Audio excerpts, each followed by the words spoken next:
इस एक्सप्लेनर में देखिए, हम अक्सर अपनी प्रतिरक्षा प्रणाली यानी इम्यून सिस्टम को बस कुछ कोशिकाओं का समूह मान लेते हैं। लेकिन सच बताऊं, ये कोई साधारण चीज नहीं है। ये एक बेहद एडवांस्ड बायोलॉजिकल किला है। एक ऐसा किला जो चौबीसों घंटे सातों दिन अलर्ट पर रहता है, दुश्मनों को पहचानना, उनसे लड़ना और सबसे खास बात, उन्हें याद रखना। आज हम इसी अचूक बायोलॉजिकल किले के अंदरूनी रहस्यों को डिकोड करने वाले। तो चलिए शुरू करते हैं। आज के हमारे सफर का रोड मैप एकदम क्लियर है।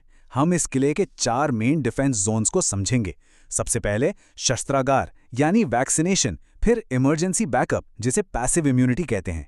उसके बाद समझेंगे सिस्टम के कुछ ग्लिच जैसे एलर्जी और ऑटो इम्यूनिटी, और आखिर में चलेंगे सीधे हेडक्वार्टर यानी हमारे लसीखाब अंगों या लिम्फॉइड ऑर्गन्स में।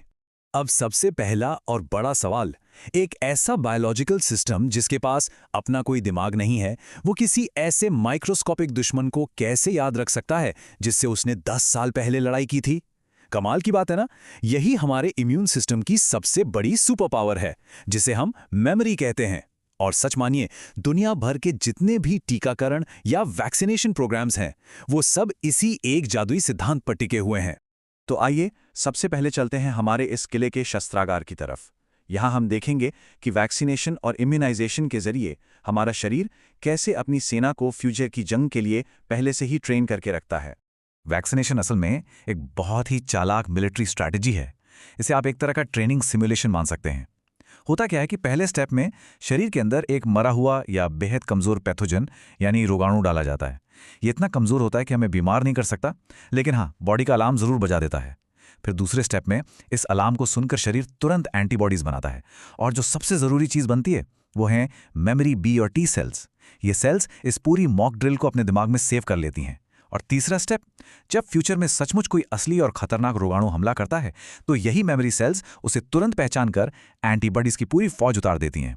एकदम परफेक्ट डिफेंस।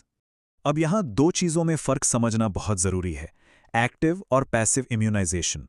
अभी हमने जिस ट्रेनिंग वाले तरीके की बात की, वो एक्टिव इम्यूनाइजेशन है।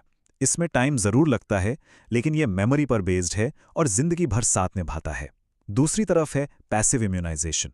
मान लीजिए दुश्मन ने किले की दीवार तोड़ दी है और अब सेना को ट्रेन करने का बिल्कुल टाइम नहीं है। ऐसे में क्या होगा? हमें तुरंत किराए के सैनिक चाहिए होंगे, है ना? बस यही होता है पैसिव इम्यूनिटी में। इसमें बाहर से बनी बनाई एंटीबॉडीज सीधे शरीर में डाल दी जाती हैं।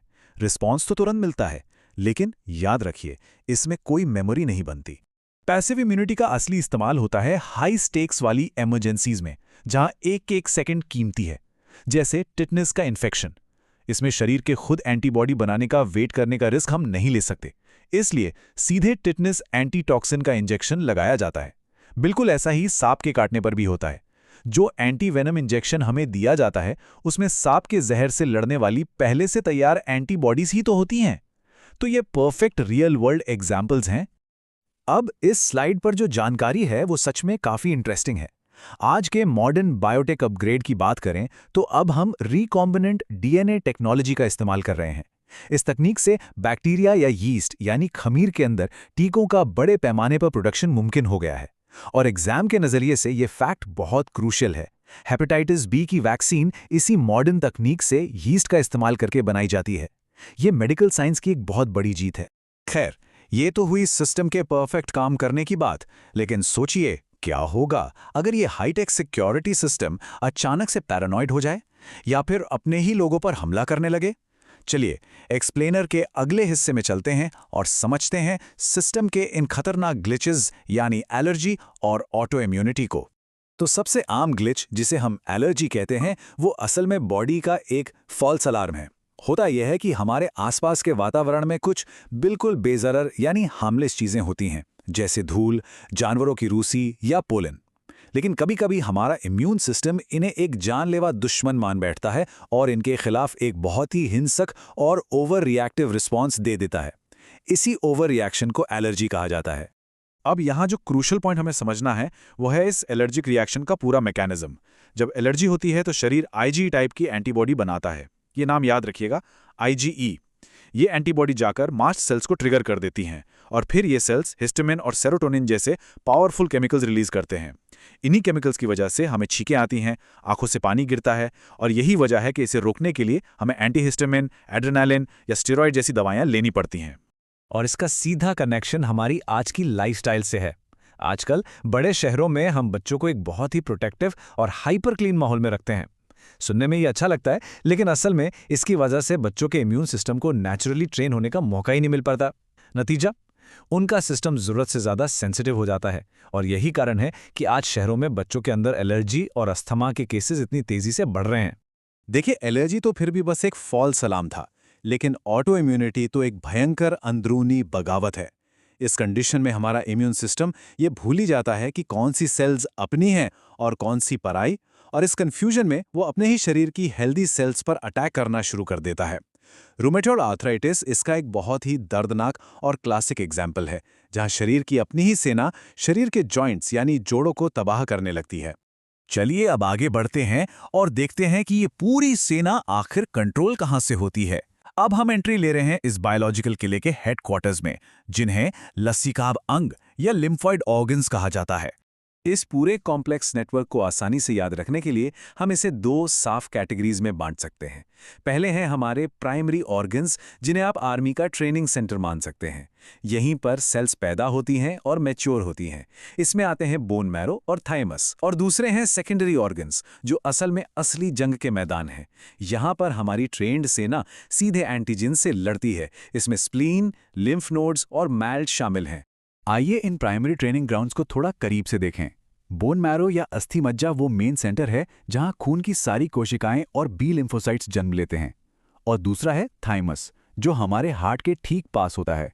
यहाँ टी लिम्फोसाइट्स की ट्रेनिंग और मैच्योरिटी होती है। थाइमस की एक बहुत ही अजीब लेकिन इंटरेस्टिंग बात बताऊं। जन्म के वक्त ये काफ़ी बड़ा होता है, लेकिन जैसे जैसे हमारी उम्र बढ़ती है ये साइज में सिकुड़ता चला जाता है ना कमाल का फैक्ट। ट्रेनिंग पूरी होने के बाद हमारी सेना सेकेंडरी ऑर्गन्स में तैनात हो जाती है। इसमें सबसे पहला नाम है प्लीहा या स्प्लीन का। ये खून को छानने वाले एक बड़े फिल्टर की तरह काम करता है। यहाँ रेड ब्लड सेल्स यानी आरबीसीज का एक बहुत बड़ा भंडार होता है, इसलिए अक्सर इसे आरबीसी का कब्रिस्तान भी कहा जाता है। एग्जाम के लिए ये एक बहुत जरूरी पॉइंट है। इसके अलावा होती हैं लिम्फ नोड्स या लसिका ग्रंथियां, जो पूरे शरीर में पहले छोटे छोटे ट्रैप्स यानी जालों की तरह होती हैं। लिम्फ फ्लूइड में जो भी माइक्रोब या रोगाणु आता है वो इनमें फंसकर नष्ट हो जाता है। और अब बात करते हैं फ्रंटलाइन सिक्योरिटी की, जिसे मॉल्ट यानी म्यूकोसल एसोसिएटेड लिम्फॉइड टिश्यू कहा जाता है। हमारे शरीर के वो रास्ते जहां से दुश्मन सबसे आसानी से अंदर घुस सकता है, जैसे हमारा रेस्पिरेटरी ट्रैक्ट, डाइजेशन का रास्ता या फिर यूरोजेनिटल ट्रैक्ट, इन सभी रास्तों की अंदरूनी लाइनिंग में ये मॉल्ट सिस्टम एकदम मुस्तैदी से तैनात रहता है। ये हमारा फर्स्ट लाइन ऑफ डिफेंस है। और जरा इस डेटा पे नजर डालिए। ये शानदार तरीके से दिखाता है कि मॉल्ट कितना ज्यादा क्रूशियल है। आपको जानकर हैरानी होगी कि हमारे शरीर के कुल लिम्फॉइड टिश्यू का पूरे 50% हिस्सा अकेले मॉल्ट से बना होता है। मतलब शरीर अपने एंट्री गेट्स की सिक्योरिटी को लेकर कितना सीरियस है, ये इसी बात से साबित हो जाता है। बाकी के सारे ऑर्गन्स मिलकर सिर्फ बचे हुए 50% में आते हैं। तो आज के इस एक्सप्लेनर से ये तो बिल्कुल साफ है कि हमारी इम्यूनिटी का ये किला कितना स्मार्ट, पावरफुल और वेल ऑर्गेनाइज्ड है। लेकिन जाने से पहले मैं आपके लिए एक बड़ा सवाल छोड़कर जाना चाहता हूं। क्या होगा अगर कोई ऐसा शातिर वायरस आ जाए जो किले की दीवारों को तोड़ने के बजाय सीधे इसके हेडक्वार्टर्स को ही हैक कर ले? क्या होगा जब एक रेट्रोवायरस हमारी पूरी डिफेंस सिस्टम पर ही कब्जा कर ले? ये सवाल हमें बायोलॉजी के एक बहुत ही गहरे और डार्क रहस्य की तरफ ले जाता है। क्या अब समय आ गया है एड्स यानी AIDS के काम करने के तरीके को डिकोड करने का? इस सवाल पर जरूर सोचिएगा। आज के इस एक्सप्लेनर में हमारे साथ जुड़ने के लिए आपका